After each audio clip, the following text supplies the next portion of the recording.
From Lionheart to Y2J, from Le Champion to the Demo God, he's done it all. Chris Jericho's story is one of reinvention, brilliance, and pure wrestling genius. With charisma, controversy, and championships, he redefined every era he touched. Welcome to Historical Stories, where legends are brought back to life. Chris Jericho, the ever-changing genius of the wrestling world. Christopher Keith Irvine, better known to the world as Chris Jericho, was born on November 9, 1970 in Manhasset, New York. His father, Ted Irvine, played professional hockey for the New York Rangers, which introduced young Chris to the life of discipline and travel. When Jericho was still a child, the family relocated to Winnipeg, Manitoba, Canada, where he would spend most of his formative years. From an early age, Jericho fell in love not with hockey, but with the spectacle of professional wrestling, idolizing stars like Shawn Michaels and Owen Hart. Jericho's introduction to wrestling came through the local independent scene. After high school, he enrolled at Red River College, studying communications, but his real dream was to step into the squared circle. At age 19, he attended the Hart Brothers School of Wrestling in Calgary, learning the craft under the legendary Stu Hart's family tree. By 1990, Jericho was performing in Canadian circuits, soon forming a tag team with fellow trainee Lance Storm, calling themselves the Thrill Seekers. Their early matches highlighted Jericho's charisma and high-flying style. His quest for experience led him abroad. Jericho wrestled in Mexico as Corazon de Leon, Lionheart, where he honed a lucha libre style that would define his career. He then traveled to Japan, performing in New Japan Pro Wrestling, NJPW, and gaining respect as a technically skilled performer. By the mid-1990s, he had carved a reputation as an innovative wrestler capable of adapting to any style or audience. In 1996, Jericho debuted in World Championship Wrestling, WCW. While WCW was dominated by the NWO storyline and heavyweights, Jericho stood out in the cruiserweight division, delivering show-stealing matches against Rey Mysterio, Eddie Guerrero, and Dean Malenko. His heel persona, cocky, arrogant, and comedic, began to shine, particularly with his 104 Holds promo, where he mocked Malenko by reading an absurdly long list of wrestling holds. Despite his success, Jericho felt overlooked in WCW, as management favored established stars over rising talents. That frustration opened the door to World Wrestling Federation, WWF. On August 9, 1999, Jericho made one of the most iconic debuts in wrestling history,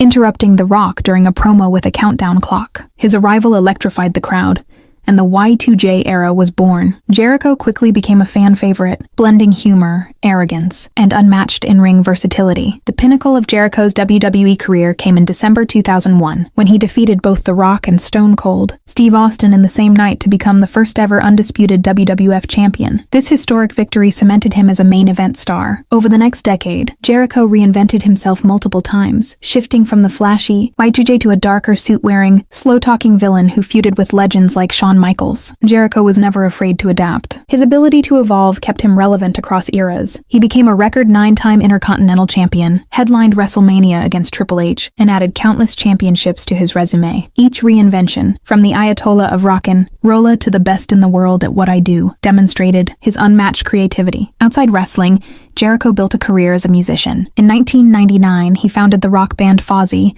serving as lead vocalist. Though initially dismissed as a side project, Fozzy gained momentum, releasing albums and touring globally. Jericho proved he could thrive in multiple entertainment worlds, balancing music and wrestling seamlessly. After several departures and returns to WWE, Jericho made another groundbreaking move in 2019, signing with All Elite Wrestling, AEW. At AEW's inaugural pay-per-view, Jericho defeated Kenny Omega and later became the first ever AEW World Champion. His role in AEW was pivotal, lending credibility to the new promotion while showcasing his ability to stay fresh. Decades into his career, the Le Champion persona, complete with the popular "a little bit of the bubbly" catchphrase, once again demonstrated Jericho's genius for connecting with audiences. Jericho's influence extends beyond championships. He has authored best-selling autobiographies, hosted a successful podcast, Talk Is Jericho, and appeared in television shows, cementing his place as a true crossover star. His legacy is not tied to one company or one era, but to his unmatched adaptability and constant reinvention. Today, Chris Jericho is celebrated as one of the greatest professional wrestlers of all time. His career spans more than 3 decades, across multiple continents and promotions,